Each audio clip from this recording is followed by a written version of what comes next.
Hello everyone, you're watching the Lowellian. My name is Giancarlos Jaime Guzman and I'll be your community host for today. We're joined here with Lily Foss, who will be talking with us about the Fair Housing Program.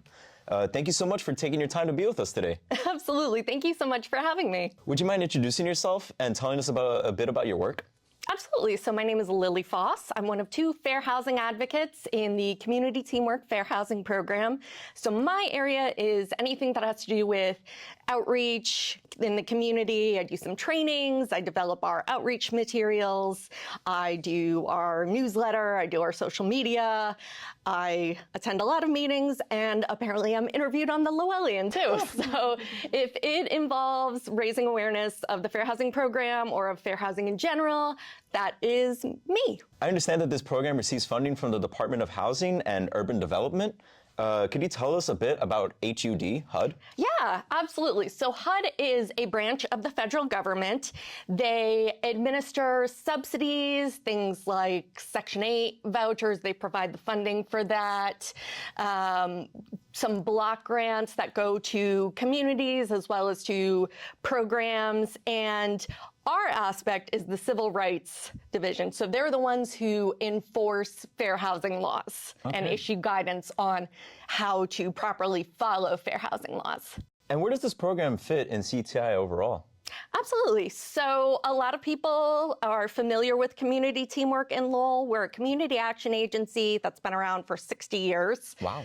Yeah, it's probably the largest place I have worked at in many, many jobs. There's like 600 different employees that are involved in shelter programs, early childhood education, WIC. So we're within the Housing and Consumer Education Center, the HCEC, which administers fuel assistance. It does the leased housing program, so we administer vouchers like Section 8, Home Base. We do RAFT for folks who might be behind in their rent. There's a state program that can help them pay that back rent.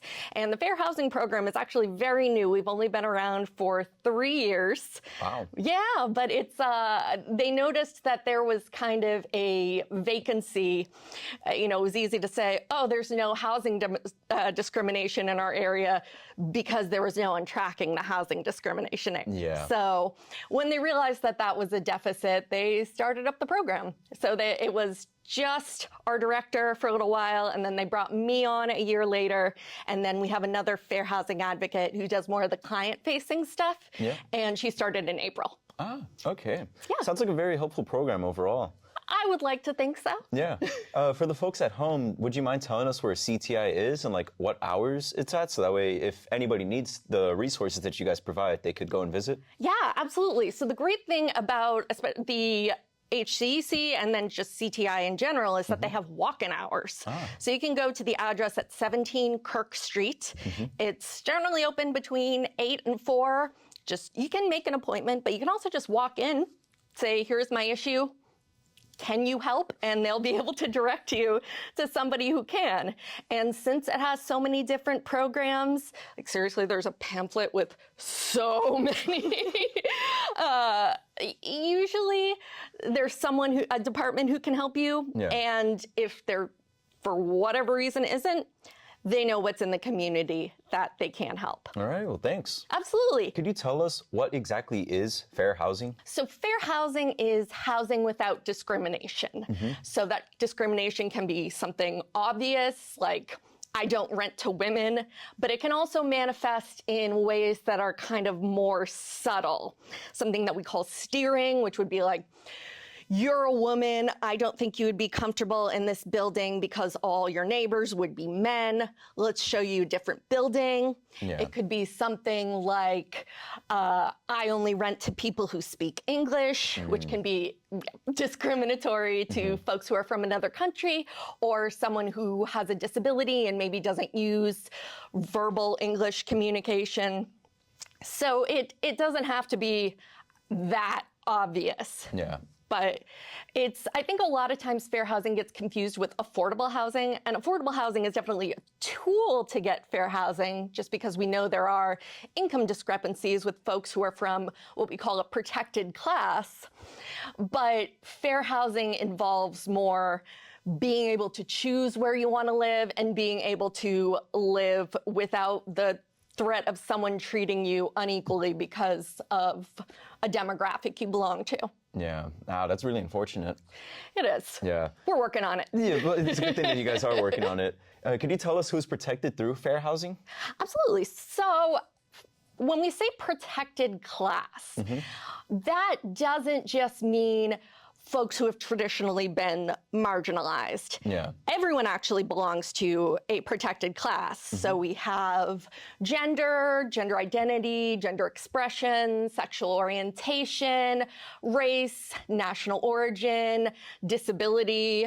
By far the biggest issue that people come into CTI, to the Fair Housing Program, is because they're having an issue regarding disability discrimination.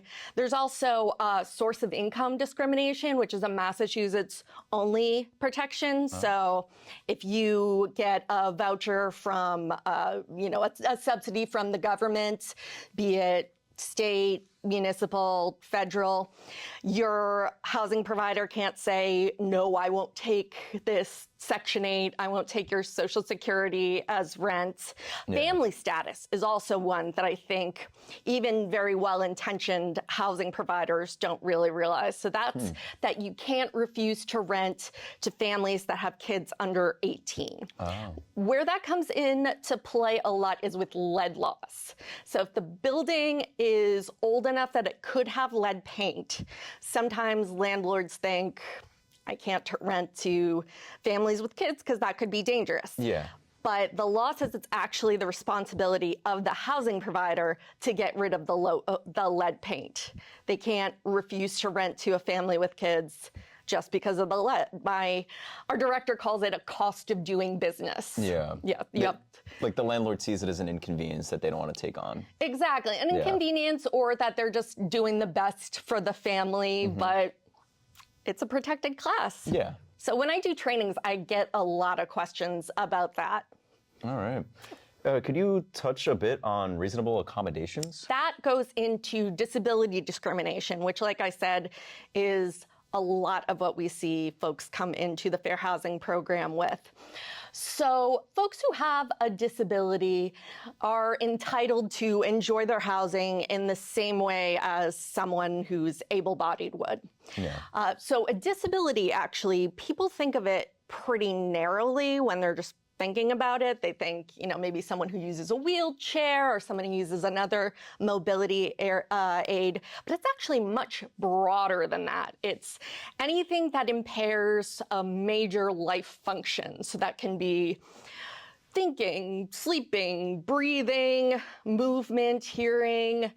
So it's actually much broader than people realize. It's a very wide spectrum. Exactly, exactly. So it's people who have a disability, people who have had a disability in the past, and people who are regarded as having a disability. So if somebody needs a change to their living situation in order to be able to enjoy it fully. So an example that I like to use is if somebody is hearing impaired and they need a smoke detector that has a flashing light instead of just noise, that would be an accommodation that they would need to enjoy their apartment and to live in their apartment safely. Yeah. So that has to be done. Mostly the landlord has to pay for it, and they're entitled to that unless it would be either unduly burdensome just by the logistics of what the landlord is, able to provide, or if it is just a financial burden or a logistical burden. But that's on the landlord to prove that. Can you tell us about who must comply with fair housing laws? Of course. So I talk about landlords because that's what we see most often. If you're in a housing situation, your landlord is someone you have contact with until the end of your lease. Yeah. But these actually apply to anyone who is in the business of housing. So maintenance folks, people who maybe are in the leasing office, property managers. And this also applies to folks who aren't renters. So if you are getting a mortgage, the mortgage lenders can't discriminate against you. The realtors can't discriminate against you. An HOA or a condo board, all those folks, they have to follow fair housing laws. Yeah. Yeah, it's pretty interesting. Personally, I just thought that, fair housing only applied to renters, but clearly this applies to anybody who's looking, into housing, like buyers or like condo holders. Exactly, exactly. Anyone who has an HOA that is in their neighborhood. So it's really beyond just renting. It's for everyone. Everyone. Yeah. You've already touched on how people, when they go in person to CTI, they have a lot of resources available to them. But I understand that your website also has a resource library. Could you touch on about those about the website's resources and if they differ from what they can find in person? So our resource library, and I'm not just saying this because I wrote some of the content and developed some of the materials that are on there. Our resource directory is a really great place for just starting out. If you think, maybe I should look into, before you want to come into CTI or contact us, just, find out a little bit more. Housing providers, actually, that's a really great resource for them. Make sure you're doing it right. And what we like to call community helpers. So advocates, folks who are maybe in a social services field can look that up. And we have it divided by protected class, as well as some tenant rights issues, which don't necessarily go into civil rights, but they're just rights people have as a tenant in Massachusetts. So things like what to do if your landlord won't make repairs, what to do if you're being evicted, what are the steps for an eviction, and different programs you can use if, like RAFT, if you're falling behind on rent. It's just really great. And for advocates, it has some outreach materials as well that you can print out, hand out to the folks who come into your organization. We have them in 4 different languages, actually. We have everything in English, Spanish, Portuguese, and Khmer. Wow. Yeah, and some of the outreach materials we have in even more languages, but everything we produce is in those 4 languages. Can you tell us the name of the website for folks at home in case they want to visit the website? Absolutely. So the CTI website is COMMTEAM.org. And the Fair Housing Program is under, if you go to the top, it says Programs, there's a drop-down menu, Fair Housing. And even aside from the resource library, our page on the website has a lot of really great information. If you think that maybe you have a discrimination claim or you just want to, find out a little more, you can go to our request for assistance form, which we have in English and Spanish, and fill out some information and we'll be in touch. So that's great because it's 24/7. You can fill that out. Yeah, thanks. Absolutely. You mentioned earlier that advocates can come over to CTI to receive pamphlets. Do you guys also offer training for advocates? You bet we do. So training is one of the things we do. Trainings all year round. We actually have a virtual training series that is going on right now. Our next one in Spanish is November 7th, and then our next one in English is November 13th. Those are both virtual trainings, and you can find out some information about that and register on our website. There's a training section there too. But our trainings, actually, we can go to you. We can tailor the training for your organization. We are happy to work with anyone. We do trainings for, we did a big series for municipalities and municipal officials. We'll do them for your, charitable organization, nonprofit organization, any kind of advocacy. We'll do tenant organizing, go to present to tenants. And we've had some really great success going to senior centers as well, because we know that seniors are disproportionately affected by disability discrimination. What would you say to somebody who is apprehensive about reaching out to CTI because they may fear repercussions or they just don't know how to advocate for themselves? Of course. So first off, we're not going to tell your landlord on you. So you don't have to worry about if you come into the office, suddenly your landlord is going to find out. We also don't collect information on immigration or citizenship status. There is some guidance from HUD that if you are undocumented, you should still report housing discrimination issues because their interest in really is making sure landlords who are discriminating stop. And as I said, national origin is a protected class. So we're not collecting anything like that. We're not letting your landlord know that you just came in to ask, what are my rights? Am I being discriminated against? If you do need to go to your landlord and say, cut it out, this is against the law, then we can help. We're here to be advocates. That is my title. So we will help you figure out the steps. We'll help you figure out what to say. Sometimes we can intercede. We are not lawyers. We don't provide legal advice. I studied estate law in law school, and I dropped out. So you don't want me representing you in court. Yeah. But we can get you up to that point, and we'll help you with the skills that you need to advocate for yourself. And if it gets to the point where your landlord is not willing to play ball, we can help you file a complaint with either HUD or MCAD, the Massachusetts Commission Against Discrimination. Once again, that sounds really helpful. Yeah, I hope so. And it probably also sounds very reassuring to anybody who is hesitant about reaching out. A lot of people are, but I would just say err on the side of knowledge is power.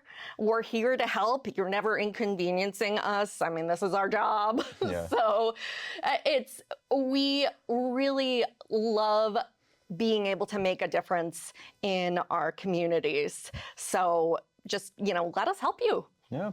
Outside of the website and visiting in person, is there any other way that somebody who needs assistance can reach out? Yeah. So you can email us, fairhousing@comteam.org, or you can give us a call, 978-654-5637. And that'll connect you with Gladys, our administrative assistant, who is fantastic, and she'll be able to put you in touch with the right person. All right. And what if these people who are reaching out, what if they're unsure that what they need doesn't match what you guys provide? Well, that's the great thing about CTI and it being so big and having so many programs, that if it isn't something that we do, we can tell you who does. We can make direct referrals. We can, pop into someone's office, say, hey, this person needs help. Can you give them a call? So that's where it's really great for me to work in an organization that is so big. So I don't have to feel bad about maybe not being exactly the person to meet somebody's needs, because chances are there's someone else in the organization who can. Yeah. So even if they reach out and it's something that you guys don't necessarily provide, you can still point them in the right direction. Absolutely. Whether it's CTI really, or if it's in the community. We have a lot of contacts in Lowell and actually in the area outside Lowell as well. We actually have a 70 community catchment area. Wow. I cannot name all of them, but I have a map at my desk. So it's not just limited to Lowell. Folks who are outside the city can contact us as well. And if we're not the organization that covers your region, we'll help you figure out who does. Is there anything else that folks at home should know about the Fair Housing Program? Well, like I said, knowledge is power. The better you know your rights, the more able you are to advocate for yourself and for your fellow tenants. That's why it's really important to, if you are able to advocate for yourself, if you're comfortable for that, you're also helping your fellow tenants. And you're helping your housing provider as well, because maybe they don't realize they're doing something wrong. We also do help housing providers, and we're happy to talk with housing providers, make sure they're doing what they need to do. But if you are able to enforce your rights, then everyone benefits. And you shouldn't be afraid of advocating for yourself, because actually your landlord can't retaliate against you for trying to enforce your rights. So we understand that maybe not everybody is comfortable, but we're happy to provide you the tools and help you. Thanks for taking your time to speak with us today. Absolutely. Thanks so much for inviting me on. Yeah. Once again, my name is Giancarlos Guzman, and we've been speaking with Lily Foss, and you have been watching The Lowellian.